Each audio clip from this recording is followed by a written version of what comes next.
नमस्ते दोस्तों, मेरा नाम है सुमन। प्लैनेट हिस्ट्री पर आप सभी लोगों का एक बार फिर से स्वागत है। तो आप लोग स्वस्थ होंगे, मैं आप सभी के लिए कामना करती हूँ। घर में रहिए, सेफ रहिए। आई होप आप सभी लोग स्वस्थ ना हो तो जल्दी से जल्दी ठीक हो जाएं और सेफ रहें।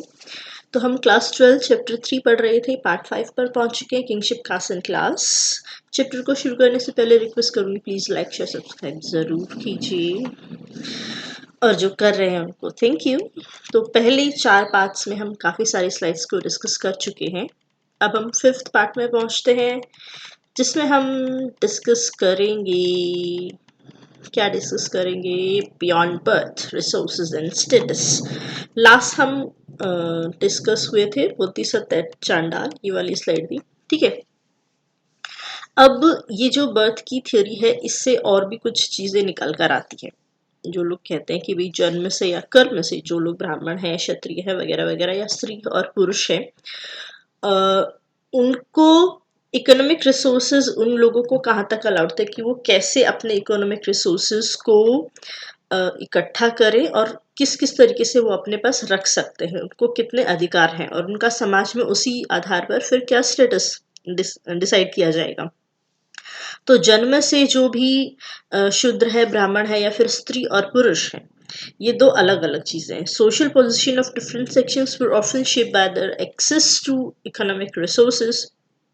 अब कितना उनके पास इकोनॉमिक रिसोर्सेज है, इस आधार पर भी उनकी सोशल सोसाइटी में उनकी पोजीशन डिफाइन होती है। अब ये दो तरीके से होती है, criteria on which property is granted. एक तो होता है basis of gender and bases of वर्ण। अब वर्ण तो फिर भी जैसे हमने डिस्कस किया कि कुछ लोग होते थे कि जिन्हें अपना वर्ण बदल लेते थे बाद में, वर्ण यानी कि सॉरी अपना काम बदल लेते थे, कि कुछ क्षत्रिय है लेकिन उसके बाद बनिए का काम कर रहे हैं, तो अपना जो कार्य है उसको चेंज कर लेते थे। लेकिन जेंडर तो चेंज नहीं कर सकते, वो फिक्स है। जेंडर के आधार पर आप स्त्री हैं तो आपकी इकोनॉमिक रिसोर्सेज तक रीच इतनी है, और पुरुष है तो यहाँ तक है। तो ये हम डिसाइड देखेंगे अभी। तो जेंडर के आधार पर आपकी प्रॉपर्टी कितनी हो सकती है, या फिर क्या क्या चीजें रख सकते हैं आप। Access to resources sharpen the social differences between men and women.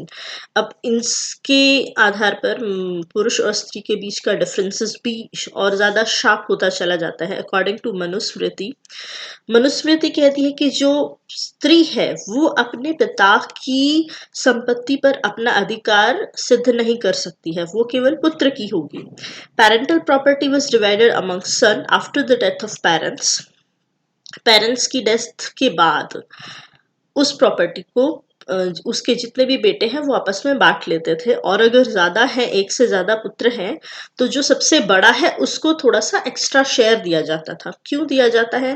क्योंकि आपको अपने समाज में रीति रिवाज पता होंगे। अगर कुछ पिता के बाद अगर पुत्र को कोई रीति रिवाज करने पड़ते हैं तो उसमें जो सबसे बड़ा है उसका अधिकार आता है, तो इसलिए उसको वो एक्स्ट्रा रिसोर्सेज दिए जाते हैं ताकि वो इन रीति रिवाजों को बिना किसी झंझट के पूरा कर पाए, ठीक है। However, the women could retain the gift they received on the occasion of their marriage as स्त्री धन। और स्त्री को क्या प्रॉपर्टी मिलेगी? स्त्री धन के तरीके से उसको इकोनॉमिक रिसोर्सेज मिलेंगे पिता से। अब ये भी चीजें हैं, इसको हम समझें कि भाई जो स्त्री है उसको क्यों नहीं हक मिलता है जमीन जायदाद में, और केवल उसको स्त्री धन ही दिया जाता है। वो इसलिए दिया जाता होगा कि अभी हम काफी सारे रीति रिवाज देखते हैं कि भाई शादी के बाद जैसे यहाँ पर होता है कि हर त्योहार पर भाई या फिर पिता उनको गिफ्ट्स भिजवाते हैं। मतलब साल में लगभग 4 या 5 होते हैं, सबके अलग अलग होते हैं, और जैसे ही पुत्री अब कुछ समय के लिए अगर अपने पिता के पास आती है तो उसको फिर से खाली हाथ नहीं लौटाया जाता है। तो ये काम अगर जब पिता नहीं रहता तो भाई को करना होता है। इसीलिए वो जो जमीन का और जायदाद का हक है वो पिता पुत्र को दिया जाता है कि आगे अगर उसकी बहन को कोई भी दिक्कत हो तो वो भाई पूरा करे। और बाकी सारी चीजें भी अगर आप लोग समझते होंगे कि जैसे अ, बहन का जब बहन के बच्चों की शादी होती है तब भी उस अपनी प्रॉपर्टी में से कुछ चीज़ें भाई को देनी होती है, जैसे जिसे हम अपनी लैंग्वेज में यहाँ पर बोलते हैं भात दिया जाता है, भात भरा जाता है, ऐसा ही कुछ। ठीक है? तो इसके लिए ऐसा नहीं है कि वुमेन जो है उसको प्रॉपर्टी से अलग रखा गया है। ये जो सारा का सारा जाल बनाया गया है वो इसीलिए बनाया गया है कि लोग अपना-अपना हिस्से लेके अलग-अलग कोने में बैठ जाएँगे और फिर एक-दूसरे से कोई बहाना नहीं रहेगा मिलने-जुलने का, या फिर एक-दूसरे के साथ उस रिलेशन को बनाए रखने का कोई बहाना नहीं रहेगा। तो इसके लिए ये सारी चीज़ें की गई हैं कि स्त्री को शादी के बाद समय-समय पर हमेशा पिता के ना रहने के बाद भाई उसकी ज़रूरतों को पूरा करता रहे, और इन ज़रूरतों के माध्यम से कुछ रीति-रिवाज बना दिए गए कि साल में 3-4 बार ऐसा कुछ होता है कि उसको भाई को बहन के घर जाना होता है और ये चीज़ें दी जाती है। जैसे उसका बच्चा भी होता है, तब भी उसके लिए पीलिया जिसको बोलते हैं हमारे यहाँ पर पीलिया दिया जाता है। तो ये रिलेशन सोसाइटी में बुआ है, फूफा है, भाई-बहन, ये रिलेशन आपस में सोसाइटी में ये चीज़ें बनी रहें, ये रिश्ते बने रहें, एक-दूसरे की ज़रूरत हो तब मदद आए। इसके लिए सारा जाल बिछाया गया। इसमें ऐसा नहीं है कि पुरुष को हक है और स्त्री को नहीं है, ये इस नज़रिए से इसे ना देखें। ठीक है? This could be inherited by her children. अब जो फिर दोनों चीज़ें अलग-अलग की गई हैं कि जो स्त्री को जो चीज़ मिली है उसके पिता से, उस पर उसका हस्बैंड कोई क्लेम नहीं कर सकता है कि ये चीज़ें अब मेरी होंगी। हाँ, उसके जाने के बाद उसके बच्चे ज़रूर उसको आपस में बाँट सकते हैं। अकॉर्डिंग टू मनुस्मृति, मनुस्मृति कहती है कि वुमेन को ये हक नहीं है कि बिना हस्बैंड की परमिशन के वो प्रॉपर्टी वगैरह को अपने पास ऐसा ढेर लगाए वैल्यूएबल चीज़ों का कि भई ये सिर्फ़ मेरा है और उसको अलग से संभाल के रखना शुरू कर दे, ढेर लगाना शुरू कर दे। But both epigraphic and textual evidences suggest that while upper class women may have had access to resources, land, cattle and money were generally controlled by men. काफ़ी सारे एविडेंसेस हैं जहाँ पर विमेन के पास भी रिसोर्सेज है, इकोनॉमिक रिसोर्सेज, मतलब ज़मीन के हिसाब से कैटल है उसके पास, गाय मतलब पशु वगैरह, पैसे भी हैं, लेकिन पुरुष के साथ मिलकर ही वो ये डिसाइड करेगी कि इन चीज़ों का इस्तेमाल कैसे करना है। अब ये दोनों नज़रिए से है सेम कि भई जो मेन की प्रॉपर्टी है वो उसकी है, वुमेन की जो प्रॉपर्टी उसके पिता से मिली है वो उसकी है, लेकिन वुमेन बिना अपने मतलब पत्नी बिना अपने पति से पूछे इन चीज़ों का व्यय नहीं कर सकती, और सेम उसी तरीके से पति का भी होता है कि जैसे शास्त्रों में लिखा गया है कि बिना अगर कोई भी धार्मिक अनुष्ठान के रूप में पुरुष अपनी प्रॉपर्टी को दान कर रहा है या फिर कुछ कोई भी कर रहा है, काम कर रहा है, तो अगर वो अपनी पत्नी का साथ नहीं लेता है तो इन सारी चीज़ों को अमान्य माना जाएगा। मतलब यानी कि ये अधर्म के तरीके से देखा जाता है कि पुरुष भी ये काम करे कि हर एक काम में वो अपनी पत्नी को साथ में रखे, वो उसकी सहधर्मिणी है। ठीक है? जैसे गृहस्वामिनी है, वो गृहस्वामी है तो ये गृहस्वामिनी है, तो दोनों नज़रिए से देखा जाता है। ठीक है? दोनों को एक दूसरे की सलाह लेनी बहुत ज़रूरी है। वर्ण एंड एक्सेस टू प्रॉपर्टी। अब लिंग के आधार पर के बाद अब आता है वर्ण के आधार पर। अब जो वर्ण है उसके अकॉर्डिंग कौन-कौन किस तरीके से प्रॉपर्टी को ले सकता है या फिर इकोनॉमिक रिसोर्सेज गैदर कर सकता है। According to Brahmanical text only occupation prescribed for Shudras was servitude. बाकी सब लोगों के पास तो है, और शूद्रस के पास एक ही ऑक्यूपेशन उन्होंने छोड़ा था सर्विट्यूड, कि वो बाकी लोगों की सेवा करे, उसी से अपने पैसे वैसे कमाए या फिर अपना जीवन यापन करे। While a variety of occupation was designed to first three varnas, लेकिन बाकी के 3 वर्ण हैं उनके पास अलग-अलग है। Wealthiest people would have been Brahmanas and Kshatriyas. शायद ब्राह्मण और क्षत्रिय सबसे wealthiest रहे होंगे, लेकिन काफ़ी सारी जगह पर हमें एक गरीब ब्राह्मण के रोल जैसी चीज़ें भी मिलती हैं। कहानियों में आपने सुना होगा कि गरीब ब्राह्मण था ऐसा। Buddhism recognized that division of society is prevalent in society but did not regard these as natural or flexible. Buddhism के अकॉर्डिंग है कि ये जो सोसाइटी में डिवीजन है ये नेचुरल नहीं है, मतलब फिक्स नहीं है, ये इंसान ने बनाया है और ये इनफ्लेक्सिबल है। तो इनको ज़रूरत हो इंसान तो इनको चेंज भी कर सकता है। जैसे इसमें आपने काफ़ी सारे एक्सेप्शंस देखे हैं कि ब्राह्मण हमेशा या ये अमीर रहे ऐसा ज़रूरी नहीं है। काफ़ी सारे शूद्र थे जो बहुत ही वेल्दी थे, तो और सेम ऐसे ऑक्यूपेशन भी सबके बदलते थे। They also rejected the idea of claim for higher status on the basis of birth, और बुद्धिज्म में बोलते हैं कि बर्थ के आधार पर कोई ऊंचा या नीचा नहीं होता है, सब कर्म के आधार पर होता है। द्रौपदीज क्वेश्चन। अब एक और क्वेश्चन महाभारत से उठाया गया है कि द्रौपदी का चीरहरण हुआ था, ये सब आप लोगों ने नाटक वगैरह में देखा होगा या सुना होगा, पता होगा। तो उसके बाद वो युधिष्ठिर को प्रश्न करती है कि स्वयं को हार जाने के बाद आपको क्या हक था, कि कैसे हक मिलता है कि आप मुझे भी दांव पर लगाएं। अब पांचों पांडवों में युधिष्ठिर ने सबसे पहले सब कुछ हार जाने के बाद जुए में एक एक कर अपने भाइयों को लगाया, पहले चारों को। फिर उसके बाद उसको लगा कि शायद कोई ऐसा दाव हो जो उल्टा पड़ जाए और मुझे सब कुछ मिल जाए। ऐसे करते करते पहले भाइयों को लगाया, फिर खुद को लगाया, और आखिर में जब उसको लगता है कि मेरी पत्नी ही बाकी है, तो उसको भी दाव पर लगा दिया। अब वो भी उन लोगों की तरह उनकी दासी बन गई। अब इसमें दो ऑप्शंस हैं। द्रौपदी बोलती है कि that even if Yudhishthir had lost himself earlier, his wife remained under his control, so he could stake her। जैसे कि वही कोई पुरुष है, वो राजा है तो उसकी पत्नी रानी होगी, वो लोहार है तो उसकी पत्नी लोहारी होगी, और अगर कोई दास है तो उसकी पत्नी भी उस चीज में उसका साझेदार होगी। तो ये माना जाता है कि अगर युधिष्ठिर दास बन गया था तो ऑटोमेटिकली वो उसको चाहे दाव पर लगाए या ना लगाए, वो दासी बन चुकी थी। ठीक है। दूसरा है कि एक अनफ्री मैन है, मतलब जो दास बन चुका है, वो दूसरे को दाव पर कैसे लगा सकता है। मतलब वो जब उसके पास कुछ है नहीं, वो सब कुछ हार चुका है, किसी के अंडर आ चुका है, कंट्रोल आ चुका है, इसका मतलब अब उसका अपना कुछ नहीं है, तो किसी दूसरे इंसान को कैसे दाव पर लगा सकता है। तो ये चीजें अनरिजॉल्व है, मैटर है। Ultimately trust restored to the Pandavas in Draupadi their personal freedom. और उसके बाद धृतराष्ट्र को लगा कि मेरे पुत्रों ने भी गलत किया है और इनके साथ अब न्याय होना चाहिए, तो पांडवों और द्रौपदी को उनका फ्रीडम वापस दे दिया कि मैं तुम सभी लोगों को दासत्व से मुक्त कर देता हूँ।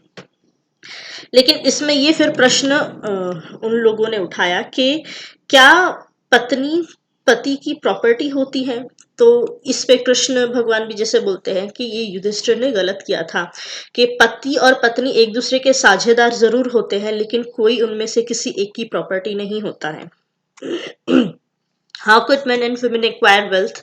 अब मेन और वुमेन एक्वायर कैसे कर सकते हैं वेल्थ, मतलब गेन कैसे, किन किन माध्यमों से वो धन को अर्जित कर सकते हैं। For men the Manusmriti declares, आदमियों के लिए मनुस्मृति बोलती है, there are 7 means of acquiring wealth, 7 तरीके हैं। इनहेरिटेंस, मतलब उसको पूर्वजों से मिली है। फाइंडिंग, कहीं से, मतलब जमीन से कहीं से मिला है उसको जो भी चीजें, या फिर कहीं से उसको प्राप्त हुआ है। परचेज, उसने खरीदा है। कॉन्क्वेस्ट, जीता है। इन्वेस्टमेंट, कहीं इन्वेस्टमेंट के बदले प्रॉफिट मिला है।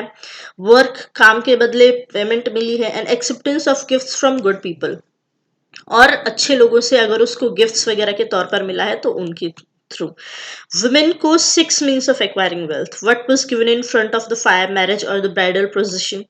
अब शादी के टाइम पे उसे जो चीजें मिली हैं स्त्री धन के रूप में, और as a token of affection, या फिर किसी को स्नेह के साथ कोई गिफ्ट उसको देता है।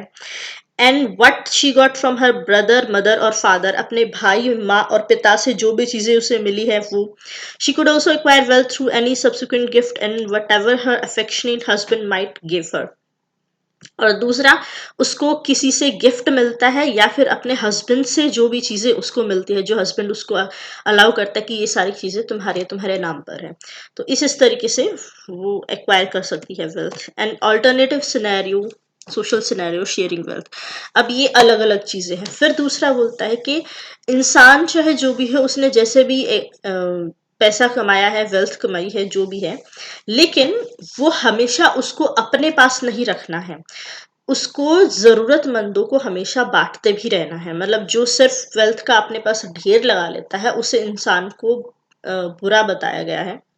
तमिल संगम एंथोलॉजीज में बोला है, ये साउथ की है, संगम लिटरेचर साउथ का है, तमिल का। Illustrate economic social relationship suggesting that while there were differences between rich and poor. अब अमीर और गरीब के बीच डिफरेंस हो सकता है। अब जिसको अच्छा आता था पैसा कमाना, जिसने ज्यादा दिमाग लगाया, वो अलग अलग तरीके से उसने पैसा कमा लिया। जो नहीं कमा पाया वो गरीब रह गया। अब ये उनकी अपने तरीके थे, अपनी मर्जियां थी, किसी ने कमाया किसी ने नहीं कमाया। रिसोर्सेज तो सबके पास अवेलेबल है। Those who controlled resources were expected to share them. लेकिन जिसने कमा लिया है इसका मतलब ये नहीं है कि वो उसको अपने तक ही सीमित रखे। उसको अगर उसके द्वार पर अगर कोई आता है मांगने के लिए और उसके पास है इतना कि वो उसे दे सके, तो उसको मना नहीं करना है। तो इसलिए उससे एक्सपेक्ट किया जाता कि जरूरतमंदों के साथ उसे शेयर भी जरूर करना है। Man who were generous were respected. और इस मामले में जो जेनरस होते थे उनकी रिस्पेक्ट होती थी सोसाइटी में, और जो नहीं करते थे ऐसा, सिर्फ अपने तक ही कमा कमा के ढेर लगाते थे अपने लिए ही, उनको भाई बिसराहा जाता था, बुरा बोला जाता था उनको। द वेल्दी शूद्र। अब एक कहानी है, the story based on Buddhist text in Pali known as Madhyamika Nikaya. Madhyamika निकाय बुद्धिस्ट वर्क है पाली लैंग्वेज में। क्वेश्चंस ऐसे भी आते हैं कि काफी सारी चीजें पाली में है, कोई संस्कृत में वर्क है, कोई तमिल में है, तो उनकी लैंग्वेजेस मैच करनी है। या फिर कोई फॉरेन का कोई रिटन सोर्स है तो उसकी लैंग्वेज क्या है, तो ये चीजें भी आपको याद रखनी है। ठीक है। Is a part of dialogue between king name Avantiputra. एक राजा है अवंतिपुत्र और एक बुद्ध का डिसाइपल है, उसका चेला है, उसका नाम कच्छना है। इन दोनों के बीच में आपसी बातचीत है।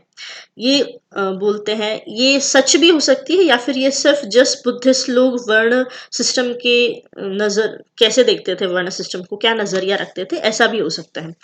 अवंतिपुत्र आज कच्छना। अवंतिपुत्र पूछते हैं कि उनको ब्राह्मणों के बारे में क्या लगता है, कि वो बोलते हैं कि वो सबसे, हमारी कास्ट सबसे बेस्ट है, सबसे अच्छे हैं हम, बाकी सब हमसे नीचे हैं। वो ब्राह्मण बोलते हैं कि हम गोरे हैं लेकिन बाकी सब काले होते हैं। हम प्योर हैं लेकिन जो नॉन ब्राह्मण है वो प्योर नहीं है। ब्राह्मण, हम जो ब्राह्मण है वो ब्रह्मा के ही पुत्र है, उसे मुख, उनके मुख से जन्म लिया है, ब्रह्मा से ही हमारा जन्म हुआ है, ब्रह्मा के द्वारा ही हम जन्म फॉर्म किए गए हैं और उन्हीं के हम वंशज हैं। कच्छना बोलते हैं इस मामले में, मतलब जो बुद्धिस्ट मॉन्क है। वट इफ अ शूद्र वर वेल्दी। क्या होता अगर एक शूद्र जो है वो वेल्दी होता, उसके पास खूब पैसा होता, क्या दूसरा शूद्र या क्षत्रिय या ब्राह्मण या वैश्य, कोई भी दूसरा वर्ण, उससे पोलाइटली बात करता? इस पर अवंतिपुत्र कहते हैं कि अगर कोई शूद्र के पास वेल्थ है या फिर उसके पास अनाज है काफी सारा, मतलब खेती बाड़ी है, गोल्ड है, सिल्वर है, इन शॉर्ट मतलब उसके पास काफी वेल्थ है किसी भी फॉर्म में, तो वो दूसरे किसी शूद्र को अपने पास सर्वेंट रख सकता है और उससे ऑर्डर भी दे सकता है और पोलाइटली भी उससे बात कर सकता है। और या फिर किसी क्षत्रिय को, अगर उसको शूद्र ना मिले तो किसी क्षत्रिय, ब्राह्मण या वैश्य को भी अपना सर्वेंट, ओबीडियंट सर्वेंट बना सकता है अगर वे लोग उसका बनना चाहे तो इसमें गलत कुछ नहीं है। कच्छना आस्क्ड, फिर कच्छना बोलता है, this being so are not these four varnas exactly the same. तो इसका मतलब क्या चारों वर्ण एक जैसे नहीं हुए? क्या केवल सिर्फ जो ब्राह्मण है वही सबसे ऊपर है, ऐसा है क्या? तो इसके लिए फिर अवंतिपुत्र बोलते हैं कि there was no difference amongst the varnas on this count. इस आधार पर तो इन चारों वर्णों में कोई भी डिफरेंस नहीं है। तो महत्व क्या रखता है? जन्म नहीं बल्कि कर्म महत्व रखते हैं। और ये हम कर्म की थ्योरी को अपने वेद और उपनिषदों में पढ़ा भी है कि कर्म के आधार पर ही व्यक्ति का चरित्र डिसाइड होता है और उसका फ्यूचर डिसाइड होता है, वो क्या होगा। Explaining social differences or social contract, the myth found in Sutta Pitaka suggests. Sutta Pitaka Buddhist work है, इसमें लिखा है कि institution of kingship was based on human choice. ये जो किंगशिप का इंस्टीट्यूशन है कि भाई एक राजा बनेगा, बाकी उसकी प्रजा होगी, कुछ एडमिनिस्ट्रेटिव में लगे हुए लोग होंगे, ये सारा इंस्टीट्यूशन है, ये जो सारा फॉर्म है ये ह्यूमन ने खुद बनाया है। जैसे, और सेम राजा को उनको टैक्स देना है क्योंकि राजा उनके लिए सर्विस प्रोवाइड कर रहा है, तो पेमेंट के रूप में टैक्सेस देना, ये सारा का सारा चीजें इंसान ने खुद बनाई है। At the same time it reveals recognition of human agency in creating and इंस्टीट्यूशनलाइजिंग economic and social relations. और ये सारे इकोनॉमिक रिलेशन, सोशल रिलेशन, ये सारी की सारी क्रिएट किए गए हैं। It also recognizes the fact that since human beings are responsible for creation of system, they could also change it fusion. King was elected by the whole people, Mahasammata. King लोगों के द्वारा ही सेलेक्ट किया जाता है और जिसे महासम्मत बोल रहा है कि मतलब सभी लोगों की सहमति से सभी लोगों की सहमति से उस राजा को इलेक्ट किया जाता है और बोला जाता है कि तुम राजा बनोगे। और अगर ये इंसानों के द्वारा ये चीज सिस्टम बनाया गया है तो इंसान इसको फ्यूचर में चेंज भी कर सकते हैं। समय के साथ अगर किसी और सिस्टम की जरूरत उस समय पर पड़ती है तो उसे भी बनाया जा सकता है, जैसे आज डेमोक्रेसी है या फिर काफी और भी फॉर्म है political forms. The poor generous chief एक और एनसीईआरटी से ब्लॉक है। In this composition from the Puranaruru, one of the anthologies of poems of Tamil Sangam literature, first century CE. A bard describes his patron to the other poets thus. अब इसमें जो चरागा वगैरह होते हैं उनको जो दान देते हैं उन्हें पैट्रन बोलते हैं कि भाई हम इनके पैट्रन हैं। तो एक पोएम में उसको डिस्क्राइब करते हैं। ये तमिल संगम लिटरेचर की पोएम है, पुरानारुरु है कंपोजिशन। उसमें वो बताते हैं कि एक उनका जो चीफ है वो उसके पास बहुत ज्यादा इकोनॉमिक रिसोर्सेज नहीं है, थोड़ा पुअर है, लेकिन फिर भी बहुत ही जेनरस है, वो कभी किसी को मना नहीं करेगा। ही यानी कि जो पैट्रन है उसका, जो चीफ है उसको बोल रहे हैं, doesn't have the wealth to lavish on others every day. उसके पास इतना वेल्थ नहीं है कि वो हर रोज दान दे या फिर हर रोज लोगों की जरूरतें पूरी करे। नोर ही ना ही वो इतना ही निर्दयी है कि कोई उसके द्वार पर आए और वो ये कहकर मना कर दे कि मेरे पास तो कुछ भी नहीं है तो तुम चले जाओ। वो खाली हाथ भी नहीं जाने देता है किसी को। ही लिव्स इन इरनताई, एक प्लेस है इरनताई, वहां रहता है और बहुत ही जेनरस है, बहुत ही दयालु है, अच्छा है। और दूसरा ही अगर कोई उसके द्वार पर आता है हुमक्कड़ या फिर कोई लोग भूखा, तो उसकी भूख का एनिमी है, यानी कि उसकी भूख को हमेशा शांत करता है। If you wish to cure your poverty, अगर तुम अपनी गरीबी को दूर करना चाहते हो तो इनके पास जाओ। एक क्विक रिक्वेस्ट है, उसके पास जाकर अगर हम भूख से तड़प रही हमारी रिब्स को दिखाएंगे तो वो जाकर एक गांव के ब्लैक स्मिथ के पास जाएगा जिसकी पावरफुल हैंड्स हैं और उसको बोलेगा कि मुझे एक तलवार बनाकर दो वॉर के लिए, और जिसका ब्लेड बहुत ही पैना हो। यानी कि वो किसी भी माध्यम से, चाहे लड़के करे या फिर कैसे भी करे, मतलब किसी अच्छे माध्यम से ही हम लोगों को जो चीज हम उस द्वार पर मांगने आए हैं तो भूखा नहीं जाने देगा, जरूर देगा। ठीक है, तो ये अलग अलग चीजें हैं कि वेल्थ सब कैसे एक्वायर कर सकते हैं, लेकिन उसके बाद भी कुछ एथिकल वैल्यूज भी हैं उसमें सारी की सारी जुड़ी हुई। ठीक है, a chief and his followers stone sculpture, Amaravati Andhra Pradesh, second century CE. Second century का अमरावती से आंध्र प्रदेश से एक स्कल्पचर है स्टोन का जिसमें एक चीफ है और उसका फॉलोअर है, वो हमेशा उसको अपनी छत्र छाया में रखता है, ऐसा कुछ। तो आज का पार्ट यही खत्म करते हैं। इसके बाद 6 पार्ट में इस चैप्टर को खत्म कर देंगे। आपकी अगर कोई क्वेरीज है तो मुझे कमेंट कर सकते हैं। कैसा लगता है मेरी वीडियोस एक्सप्लेनेशन वो भी मुझे ज़रूर बताइए, ताकि अगर मुझे कुछ सुधार करना हो या फिर कोई चीज़ ऐड करनी हो तो वो भी मैं कर सकूं। मुझे सजेशन भी दीजिए और अपने दोस्तों के साथ शेयर कीजिए इन वीडियोस को जिनको हिस्ट्री के नोट्स की ज़रूरत है। लाइक कीजिए मेरी वीडियोस को पसंद आती हैं तो, और सब्सक्राइब तो ज़रूर कीजिएगा चैनल को, साथ ही बेल आइकन दबा दीजिएगा। तो आज के लिए इतना ही, फिर मिलते हैं, टाटा बाय बाय।